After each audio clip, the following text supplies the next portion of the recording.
Hello, hello, ladies and gentlemen, and welcome to another week number 7 of the Hephaestus Challenge. This is Guns of Icarus, online competitive play going on. Of course, we are in league play. We're getting down to the final few weeks, final 2 weeks, in fact, of league play before we go into several weeks of playoffs, which should be quite an exciting feat by themselves. I am, of course, Imagine.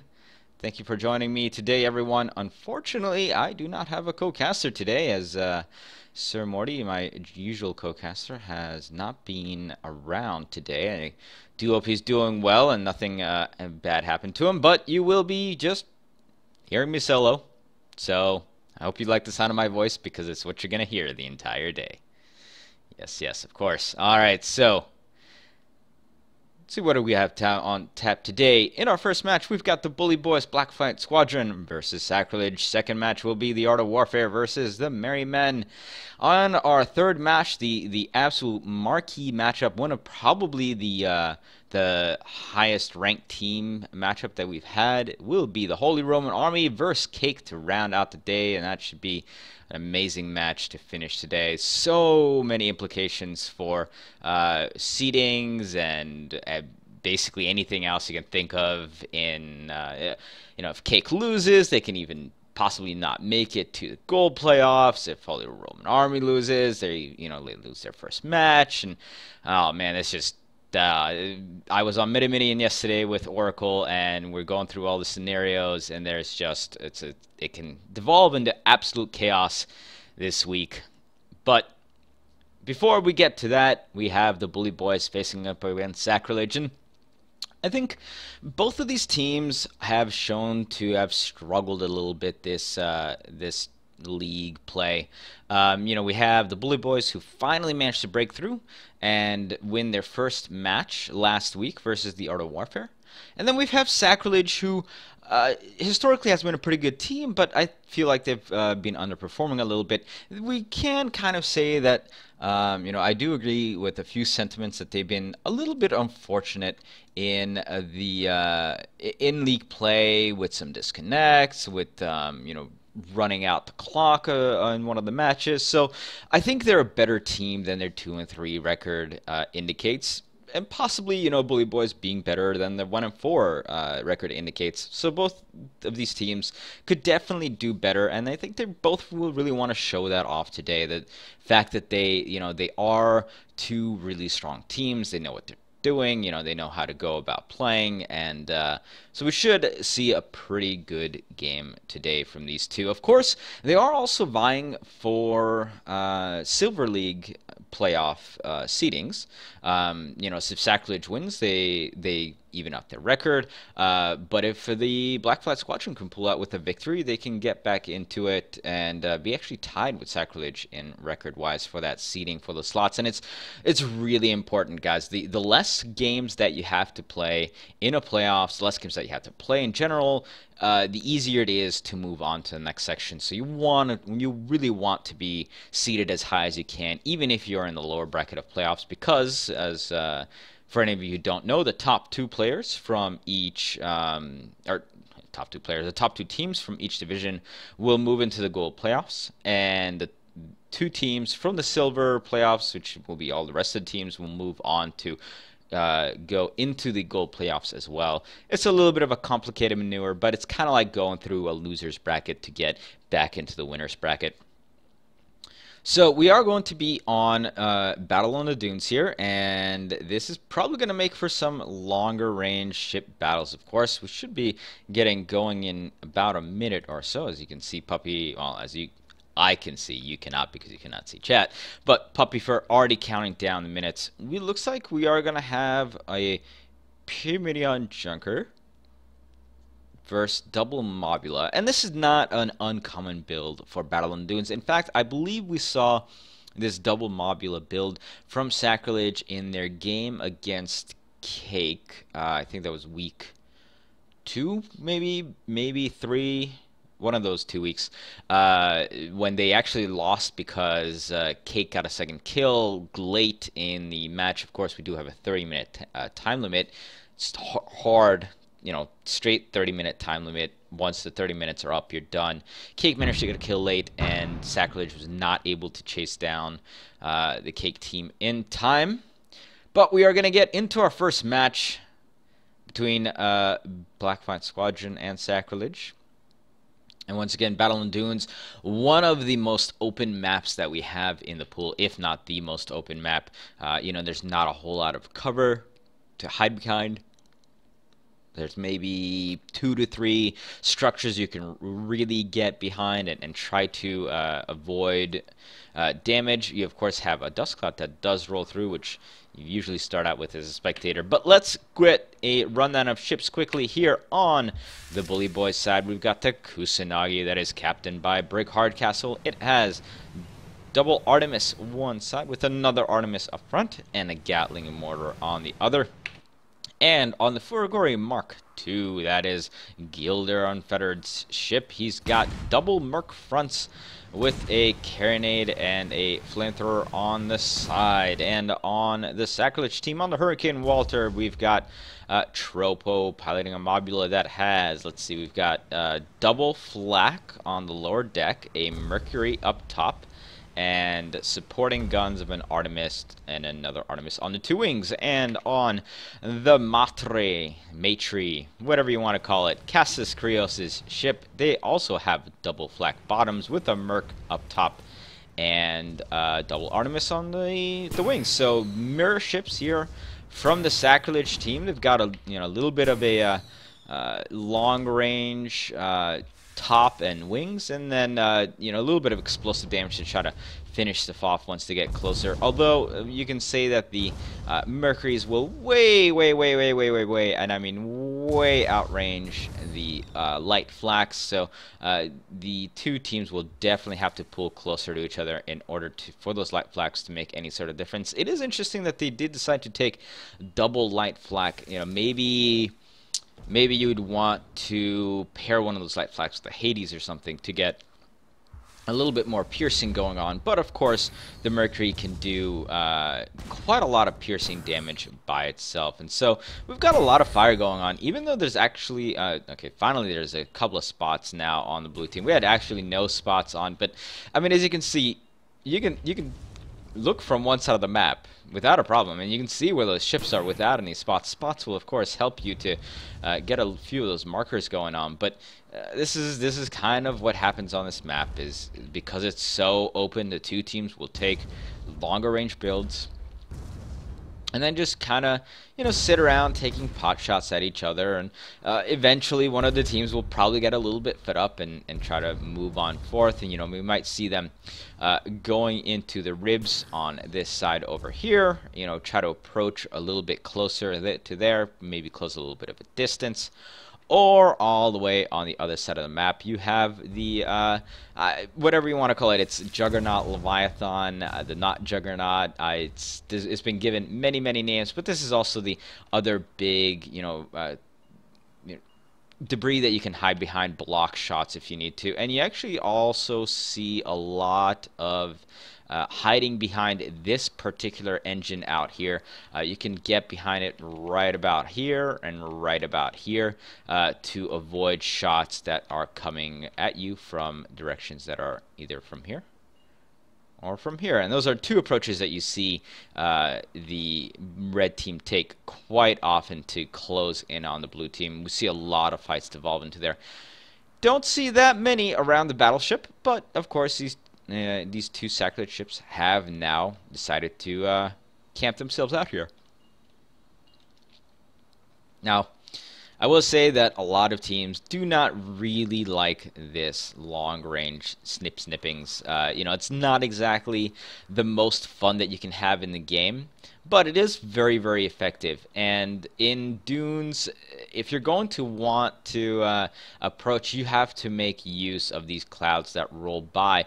But of course, as you see, the clouds do get blown off by the wind, and you can't really stay with them forever. You can kind of make these passes through the clouds here. You do have to worry about the giant dust cloud that's going on in the middle here that will destroy your components. I think it destroys, let's see, engines, guns, I think it does a little bit of damage to your hull. I do not believe it does any damage to your balloon, however. Still, the longer you stay in that, the more component damage you're going to take, the more at risk you are because your engineers are having to run around like mad. Alright, so we've had a little bit of a break in here as the clouds have rolled through now, and as you can see, the two red ships making their way slowly around over to a little bit of debris that they can hide behind. Over here, while you can actually use the curvature of the dunes themselves as a little bit of a blocking terrain that is used quite often. But of course, having something tall to hide behind helps quite a lot as well.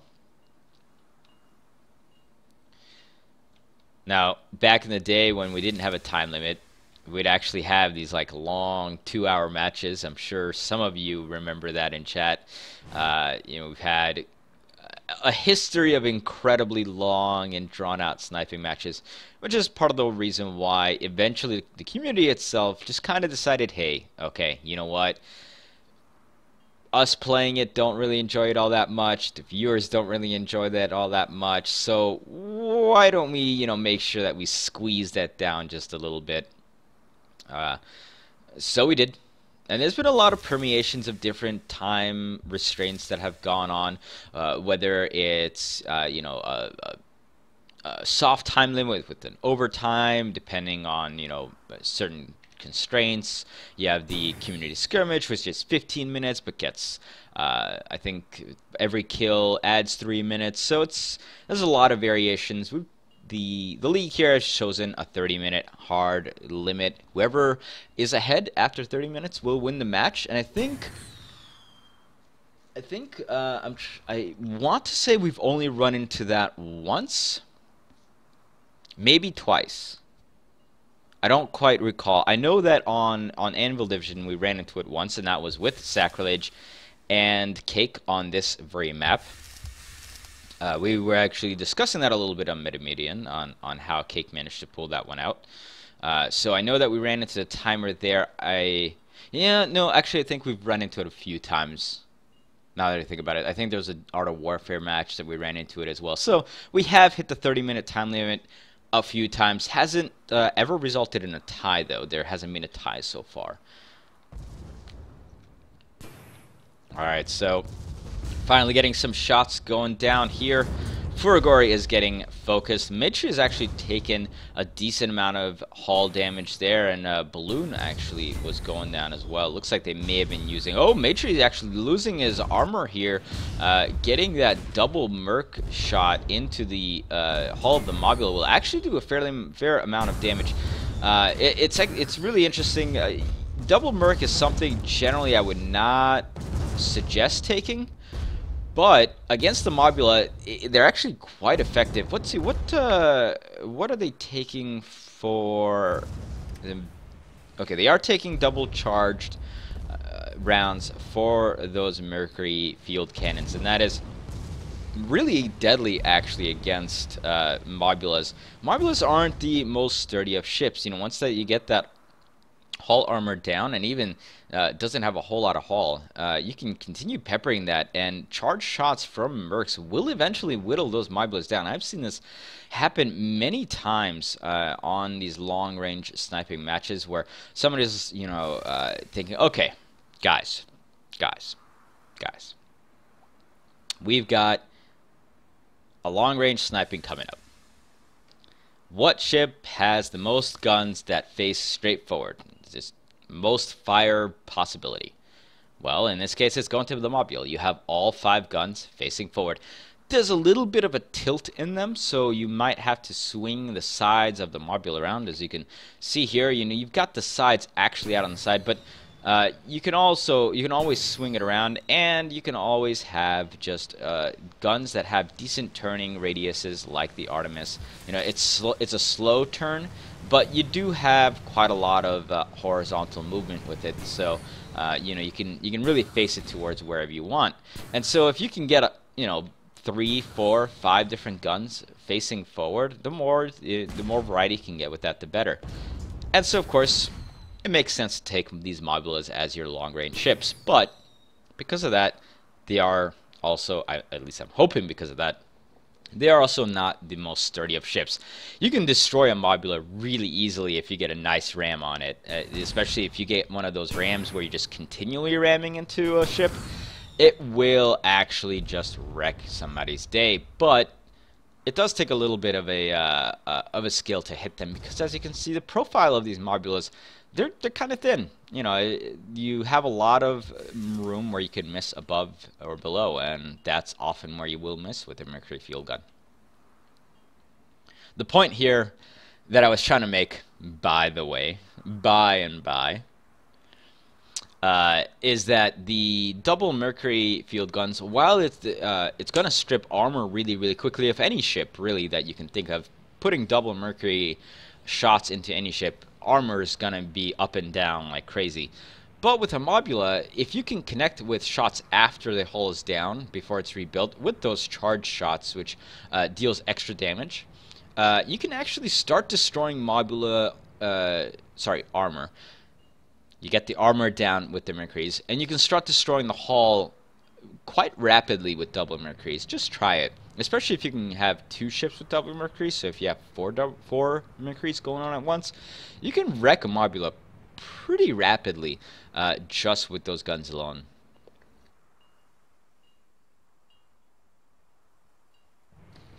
Alright, so another little lull in the action here. Let's see what kind of ammo is on the ship. We've already looking at it. Let's see. Lambert has got Lesmok. Wade also have Lesmok. So they're definitely going for a little bit of getting that longer range rather than the burst that you often see in Artemis. Lesmok, of course, will extend the range of how far any gun will be able to shoot. Does reduce the clip size that that you have with it. But I think it's kind of there to match up with the mercury field gun.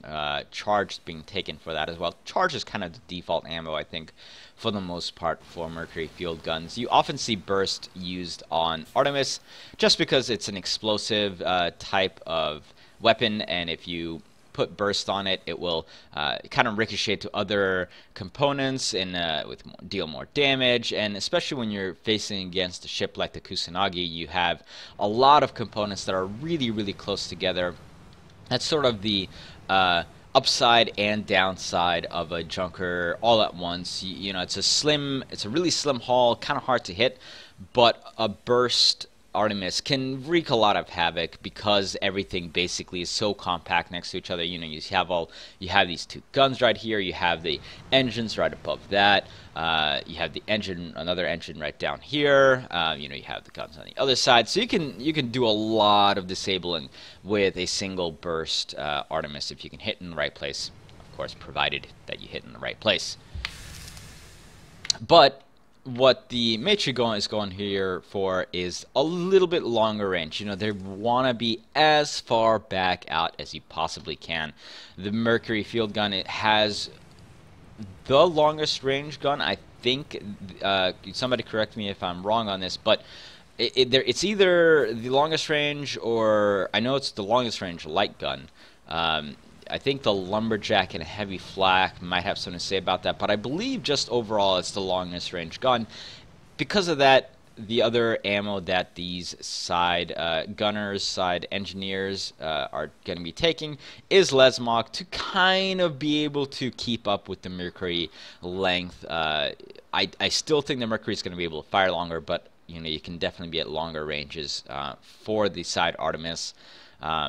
That explosive type damage can do and wreak a lot of havoc once you get the armor down with the Mercury up here. That piercing damage will take care of that pretty fast. Alright, let's see. What is on the Hurricane Walter? Are they taking the same loadouts here? Yep, there's also double Lesmok shots. As you can see on I Die Harder and Das Fox, the ammo type that they are looking at there, the very last icon on the right hand side, or sorry, left hand side there, when you get that single bullet with kind of like the ridges along the sides, that's Lesmok. So they have exact same loadout. It's pretty funny. You rarely actually see this, that both ships on a team have not only the same loadout as far as the ships go, but also the same tools and ammo types that you see on the personnel playing. I think at least their costumes are different. At least it'd be a little bit creepy if they also matched up with costumes. That would get to be a little bit weird. I'm not lying, right? They do actually have different style costumes. All right. At least there's a little bit of customization going on there. And as you can see, this ship is all nice and green. That green actually looks really good on that Mobula. I might need to make my Mobula green. I think I made mine blue? Maybe I made mine green. I don't quite know. I don't quite remember. I should look at the Mobula that I made. I don't fly Mobulas all that much, but, you know. This is definitely a good color for it. Green is my favorite color. Good job, Sacrilege. Alright, let's continue looking at what these ships have. Oh, that Traveler theme. Oh, I love it. I actually really like that for the Junker. Alright, so Brick. Of course, Brick is in green there because he's on my friends list. One of these oldest casters that played in or casted games, but he went back to actually playing because playing is also fun. Shockingly. Alright, let's see what kind of... They have all Lesmog, so they're also going for that extreme range. Now, Triple Artemis was used quite a lot. For those of you who don't know a little bit about the history of balance of the game, at one point Artemis was buffed and Triple Artemis spam went absolutely crazy. You could just destroy any ship, any loadout with Triple Artemis. After that, the Artemis was changed a little bit. It's much harder to hit with it than it used to be, especially if you're moving. But I guess Brick still really likes it. I personally would prefer to match one of those Artemis with possibly a Hades. You see that Hades-Artemis combination quite a lot. Get a little bit of that piercing damage in there from the Hades, and you can also shoot that quite a long distance. In this case, they're looking at Triple Artemis. It's hard to say how effective Triple Artemis is really in terms of hitting Mobulas. Of course, as I'm saying all this, we're finally getting a little bit of movement going on as these two teams are kind of wandering towards each other. And I'm not sure if this was kind of like a nudging because Puppyfur pointed out that there's only 15 minutes left in the match. But these two teams have gotten really close together all of a sudden. Sacrilege gets spotted here, and they are going to back right into this cloud. They want no part of this. They're going to be at their strongest when they are at the longest possible points. So they're just going to back on up here. Some decent blind shooting here by the Kusanagi, but with those spots getting rapidly lost, those shots will just go into the wild. Kusanagi somehow is still spotted. I'm not exactly sure. Okay, finally that gets lost. There we go.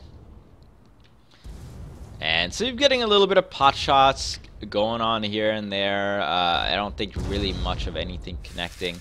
The two teams are kind of just guessing where each other are at this point.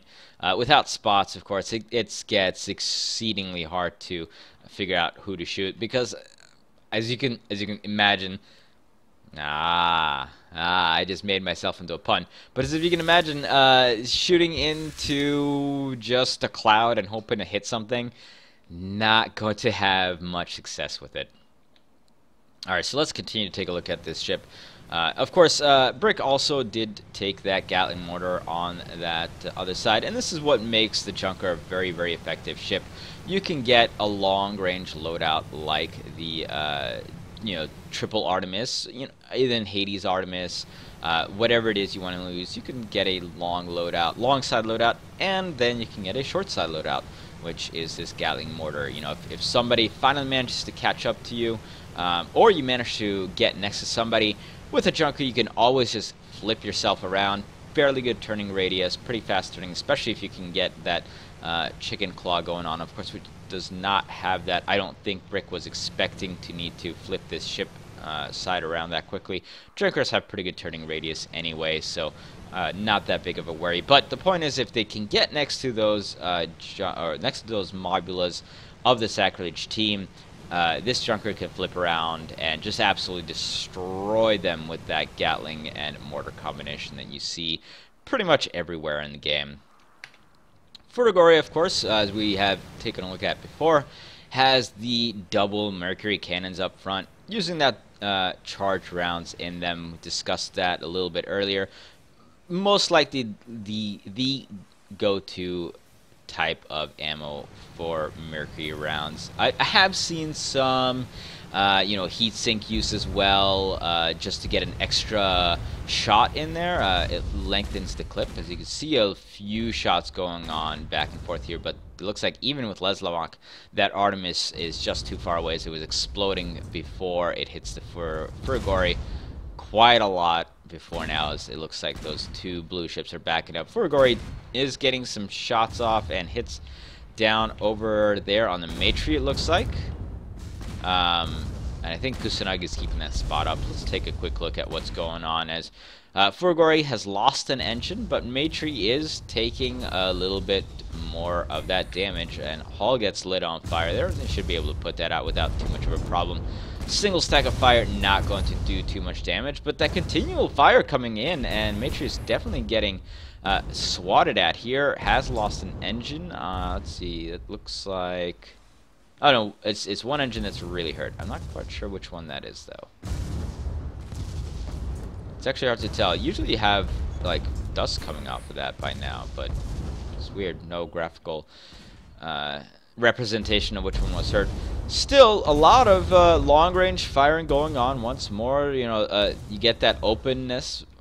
Clouds had rolled through, showed up with a lane, and, teams took full advantage of that, but this long-range firing often doesn't result in actual deaths. Like, you kind of have to get it followed up by something. Really, the only way to have it result in a straight-up death is if you can connect with every single shot, which is very, very hard to do already, especially when you get a ship that, like a Mobula, which has very good vertical movement. You can flip up and down with that, and these captains are very, very good.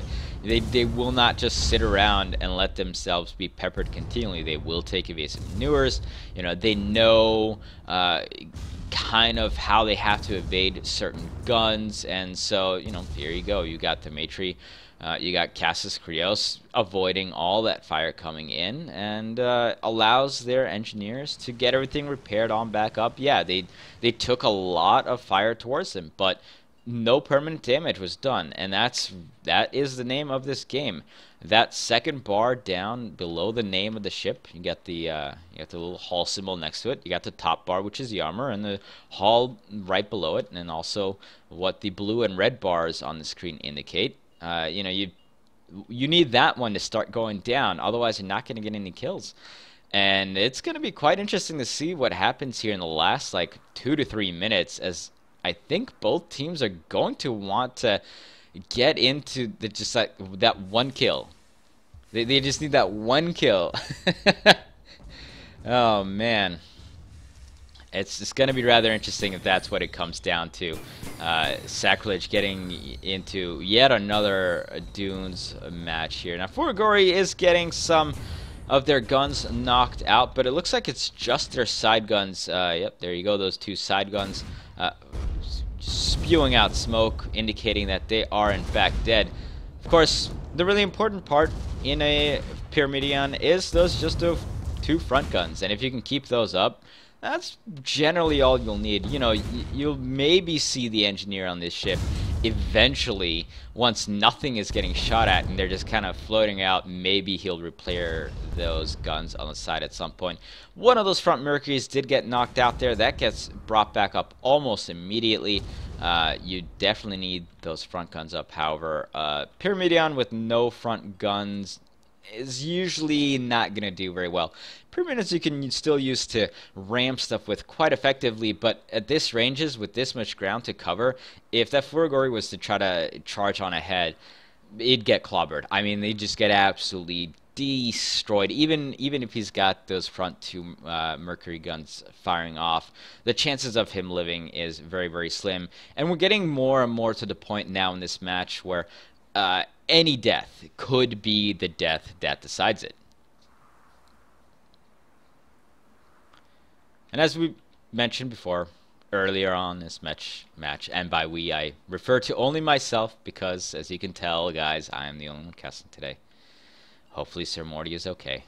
Not a problem. As we can...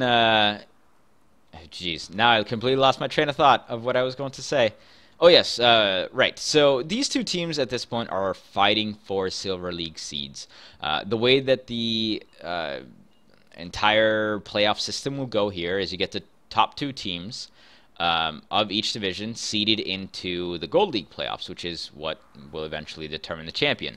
The rest of the teams will play in the Silver League playoffs, and the two teams that come out in the slots, or top two teams that come out or that make it to the end of the Silver League playoffs will move into the Gold League playoffs. So just because you did, you weren't able to make it into the gold seeding, you still have a chance to come back and get into those championship matches. And so Sacrilege, I think, at this point, really needs to win it more than the Bully Boys. Even if the Bully Boys win this, their seeding will probably be pretty low, as it would only be their second win, and maybe they can finish with a at best they can finish with 3-4 record, which will probably put them at a pretty low seeding.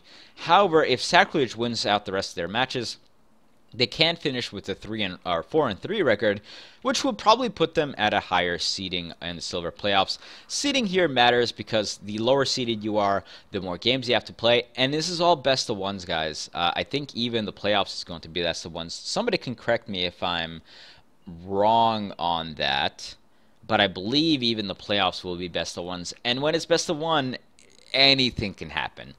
Literally anything can happen. So the point is you want to play less games so that you have less of a chance of getting knocked out. And so that's why seeding is still very, very important. At this point, though, this match might be going to a 0-0 draw. We've got 3 minutes left, and these two teams just are staying out of it. They do not want any part of each other. Furigori very, very low here. Kusanagi still flying up a little bit high. They do want to spot. Furigori is definitely trying to hide. Maybe see if they can get Sacrilege to spot the Kusanagi and use him as bait to draw them forward, with the Furigori then popping up. That's a very very distinct possibility. But the Matri and the Hurricane Walter have now moved around to this engine that I pointed out earlier today. They seem to think that the Bully Boys will be coming out from the ribs. The ribs all the way in the right side, if you can see that D2, D3 area. And I think they think that the Bully Boy ships would be coming up around the wreckage that they were hiding behind in that D4 area, that battleship there. However, Bully Boys have moved into the middle of the map and have now, okay, there we go, get some spotting going on, and definitely they do see the Kusanagi. Furigori, of course, still lying in wait here. So really the question at this point becomes, will we see any kills? Will we have a death right at the end, which will break the heart of one of these teams? Or will we end up with a 0-0 tie? Because I do not think that we will get any more than one kill here. And unfortunately, even with those Les-mocked Artemis going on, they're all exploding. Oh, Furigori losing his armor here for just a moment, and maybe if some Artemis had followed up right at the same time, the Furigori would have taken some actual hull damage. But so far, we've had even no hull damage going on. This is almost unheard of. You at least have a few, little bits and pieces of damage going on, but this is just going in. Yeah, guys, I think we're just going to end up with a 0-0 tie here for the first time in Hephaestus challenge here. Neither of these teams wanted to make a misstep. Neither of them wanted to get ahead of themselves. Neither of them wanted to get into a close range combat. A lot of firing going on in this last 30 seconds or so, but that dust cloud now rolls through, loses all sorts of spots, and I think that's pretty much going to end the match here. As 20 seconds remain, no spots from either of these sides. Furigori and Kusanagi were just backing up. And, well, there you have it. This is what can happen on this map. This is why, personally I do not like this map very much. But it's how the game will end. So a lot of fires going on, a lot of positioning, a lot of maneuvering going on in this match. But in the end, hey, Furigori, stop spraying your fire at the camera. Should have done that to the other ships. So yeah, we're gonna end up with our first tie of the matchup of the league series here. So that'll be it for that, and a little bit of an anticlimactic ending to this match. All right, so guys, that was of course our first match of the day between the Bully Boys and Sacrilege. A little bit of a well, not the most action-packed matchup we could ever get. It was bound to happen sooner or later, though. However, we will be having our second match between the Art of Warfare and the Merry Men, starting at, let's see, 5:05 p.m., which will be in about 13 minutes. In the meantime, you can go and watch the duel stream over at robindan.tv/live. They are between the Deadpool's Army and Mad Hatters has already started, so definitely do go and give that a gander. But do come back here once that it is done to watch the Art of Warfare and Merry Men. Merry Men are in a must-win position. They cannot afford to lose another match, so do come back, guys. We will take just a little break here. I will be back on in about 5-6 minutes to get an introduction for our next set of matches. This is Hephaestus Challenge, Vanville Division, week number 7. I imagine. Do come back in a little bit, guys.